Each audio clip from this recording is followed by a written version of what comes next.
As a brand, Genesis has been trying to take on the likes of Mercedes, BMW, and Audi, but with its gas cars, it has been falling a little short. With the reveal of the GV60, that rivalry now moves into the EV world. The GV60's direct competitor is the Audi Q4 E-tron.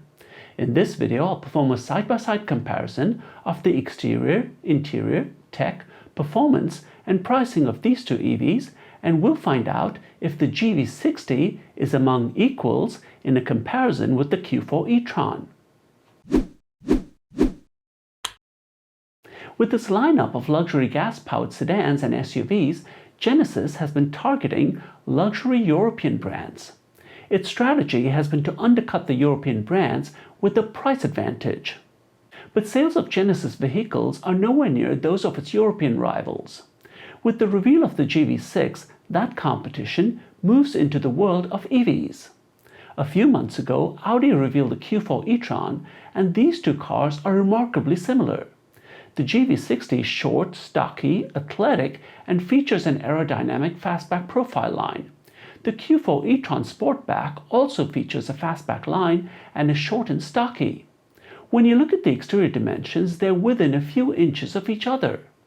A key difference is that the wheelbase of the GV60 is longer than the Q4's by about 5 inches.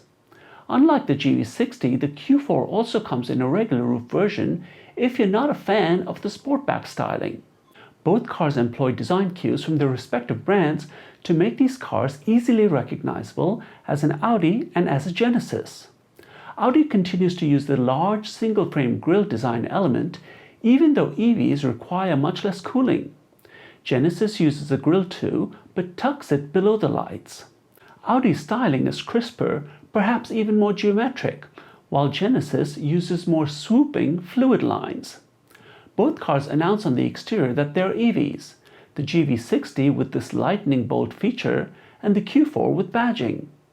We know that the Q4 has low drag coefficients of 0.28 for the regular version and 0.26 for the Sportback, but we don't have any drag coefficient numbers from Genesis yet. One feature that is unique to the Audi is the LED matrix lights. This is an optional feature that provides 4 signature options, more powerful lighting, and can control the extent of lighting so as not to blind oncoming vehicles. Genesis and Audi are both trying to get their existing customers to transition to electric cars, and so are designing the interiors to feel very much like the combustion engine cars. Sitting in a Q4, you might not know that you are driving an electric car. There is more interior room than the comparable gas car, but otherwise, the look and feel of the interior is familiar. With the GV60, Genesis departs from the existing Genesis interior design, but still keeps it familiar. As compared to the individual dashboard and infotainment screens of the Q4, the GV60 still has 2 screens, but combines them into a single elegant curved panel. Both cars get high-quality finishes like vegan leather, Napa leather, and finishes made from recycled PET bottles. But the GV60 goes beyond the standard interiors with a couple of unique features. For starters, there's this jewel-like crystal sphere in the console.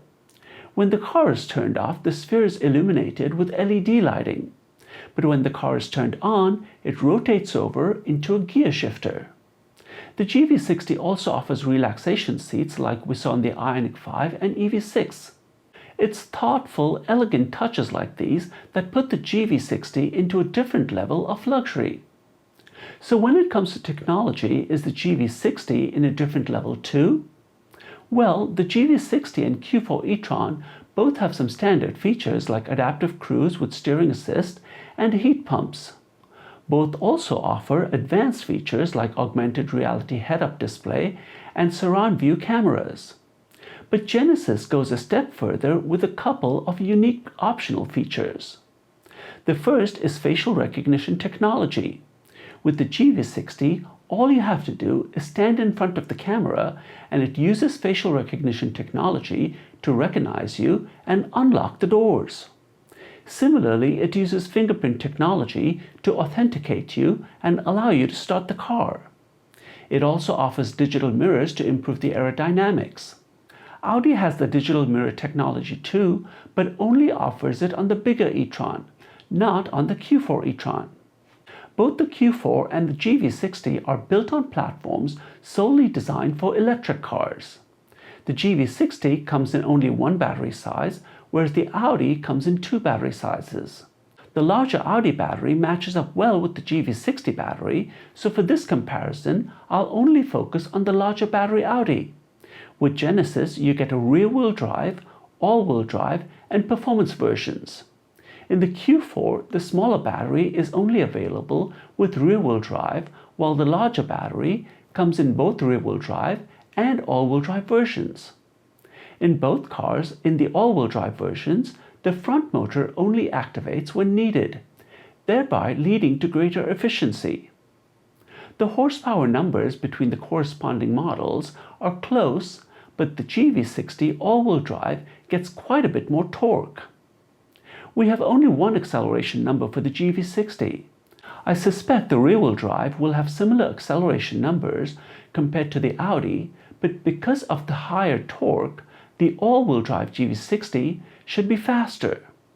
When it comes to the all-important range, that's a little tricky to pin down.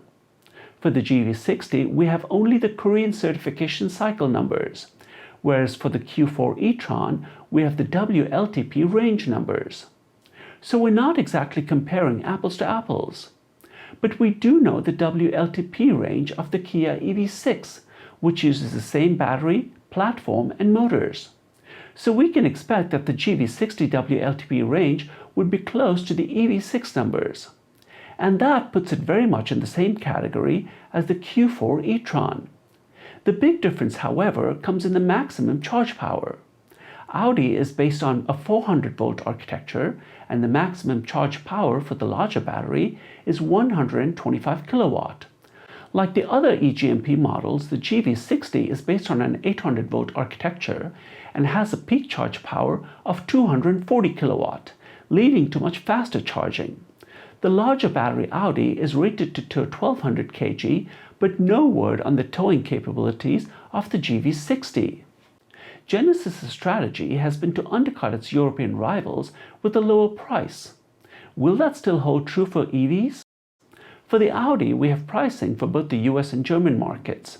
At this time, we only have pricing for the GV60 in the Korean market.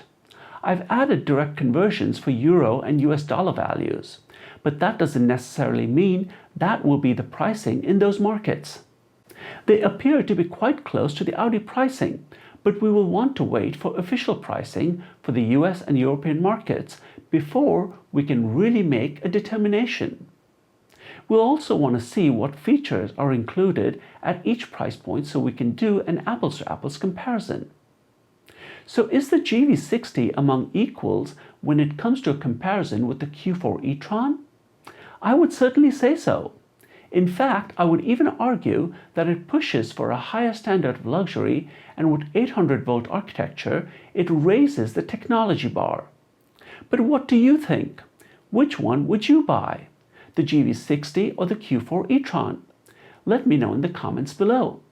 And if you would like me to compare the GV60 to another car, let me know the name of that EV too. Please give the video a like, share your comments below, and subscribe to the Driver Download.